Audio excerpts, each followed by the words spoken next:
ఇదే కాదు దిశ. ఒకప్పుడు జీతాలు ఎప్పుడు వస్తాయో తెలియదు.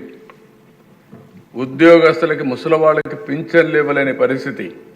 ఈరోజు గర్వంగా చెప్తున్నా, మొదటి తారీఖున ఎన్ని కష్టాలున్నా పింఛన్లు పేదవాళ్ళకి ఇవ్వడమే కాకుండా గవర్నమెంట్ ఉద్యోగస్తులకి, రిటైర్డ్ అయిన ఎంప్లాయీస్ అందరికీ అదే రోజున పింఛన్లు జీతాలు ఇచ్చే కార్యక్రమాన్ని ఏర్పాటు చేశాం.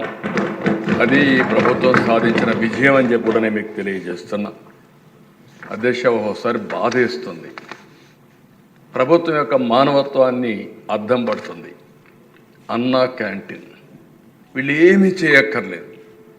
కట్టిన బిల్డింగ్లన్నీ కూడా అన్నం పెడతా ఉంటే ఉన్న పడంగా వచ్చి పేదవాళ్ళ మీద కోపంతో వాళ్ళ పొట్టగొట్టే పరిస్థితికి వచ్చారు. అన్నా క్యాంటీన్లు క్లోజ్ చేశారు. ఇది నాకైతే అర్థం కలదు దిశ. ఈరోజు ఎన్టీ రామారావు గారు తిరుమల తిరుపతి దేవస్థానంలో ఆయన ఆ రోజు ముఖ్యమంత్రిగా వచ్చినప్పుడు అన్నదానం ప్రవేశపెట్టాడు. ఈరోజు 2000 కోట్ల రూపాయలు కార్పస్ వచ్చింది. వడ్డీతో ఇంకా చాలామంది దానం చేస్తున్నారు. అంటే ఈరోజు ఒక సంకల్పం అనేది ఎవరు చేశారనేది కాదు, అది మంచా చెడా అని ఆలోచించకుండా ఈరోజు అదే కానీ తర్వాత వచ్చిన టీటీడీ బోర్డు కానీ లేకపోతే ముఖ్యమంత్రులు కానీ తిరుమలలో అన్నదానాన్ని కూడా వద్దని చెప్పి క్యాన్సిల్ చేసి ఉంటే ఏమైంది అధ్యక్ష? ఆ విధంగా చేయలేదు కాబట్టి అది కంటిన్యూ అయ్యే పరిస్థితి వచ్చింది. ఈరోజు మేము వస్తానే మళ్ళీ 204 అన్నా క్యాంటీన్లు ప్రారంభించాం.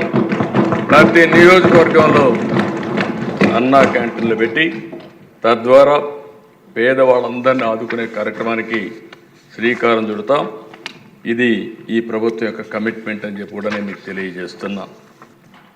అదే మరిగా దిశ, ఈరోజు మనం ఒకసారి చూస్తే ఈరోజు దీపం కార్యక్రమం పేదవాళ్ళ కోసం ఏదైతే ఎన్నికల మేనిఫెస్టోలో మేము చాలా స్పష్టంగా చెప్పాం, దాని ప్రకారం ఈరోజు 3 ఉచిత గ్యాస్ సిలిండర్లు ఇస్తామని హామీ ఇచ్చాం.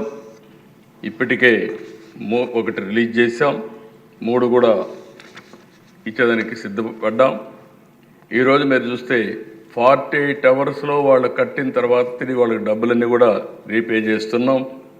ఈ ఒక్క ప్రోగ్రాంలో 2684 కోట్ల రూపాయలు ఖర్చు అవుతుంది. ఇప్పటికే 1 కోటి మంది రిజిస్ట్రేషన్ చేసుకున్నారు. 80 లక్షల మందికి ఇచ్చాం. 686 కోట్ల రూపాయలు ఈ కార్యక్రమం కింద 93 లక్షల మందికి ఇప్పుడు లేటెస్ట్ మనోహర్ గారు చెప్పినట్టు 93 లక్షలకి ఇచ్చాం. దీనికి ఎప్పటికప్పుడు ఎవ్వరికి ఇబ్బంది లేకుండా ఇచ్చే కార్యక్రమాన్ని తీసుకుంటాం.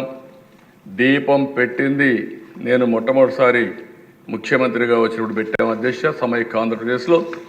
ఈరోజు మళ్ళీ గర్వంగా ఫీల్ అవుతున్నాం. ఆడబిడ్డలు ఎవ్వరికీ ఇబ్బంది లేకుండా వంట గ్యాస్ ఉచితంగా ఇచ్చే కార్యక్రమానికి ఎన్డీఏ శ్రీకారం చుట్టాం. ఇది ఒక పెద్ద అచీవ్మెంట్ అని చెప్పి కూడా నేను మీకు తెలియజేస్తున్నా. ఇదే కదా దిశ. ఈరోజు ఈ సభ ద్వారా నేను ఒకటే హామీ ఇస్తున్నా, తొందరలోనే ఇప్పటికీ డిఎస్సి అనౌన్స్ చేశాం, దానికి కూడా శ్రీకారం చుడతాం. రాబోయే సంవత్సరం 16,384 ఉద్యోగాలు ఏవైతే చెప్పామో రిక్రూట్ చేసి ట్రైన్ చేసి పోస్టింగ్స్ ఇచ్చి పాఠశాలలు ఓపెన్ చేస్తామని చెప్పి కూడా నిరుద్యోగులందరికీ హామీ ఇస్తున్నాం. దానికి కూడా శ్రీకారం చుడుతున్నాం. ఇది కాకుండా దిశ ఇబ్బందులు ఎన్నున్నా ఇచ్చిన హామీని నిలబెట్టుకుంటామని చెప్పాం. మే నెలలో తల్లికి వందనం, ఎంతమంది పిల్లలున్నా అంతమందికి డబ్బులు ఇచ్చే కార్యక్రమానికి శ్రీకారం చుడతాం. ఆ కార్యక్రమాన్ని కూడా ముందుకు తీసుకెళ్తాం.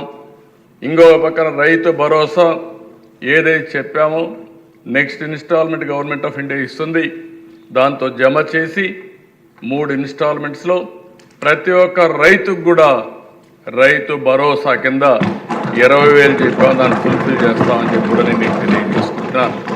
గవర్నమెంట్ ఆఫ్ ఇండియా 6,000 ఇస్తారు, మనం ఒక 14,000 ఇస్తాం. 2 మ్యాచ్ చేసి 20,000 ఇచ్చే కార్యక్రమానికి ముందుకు పోతాం.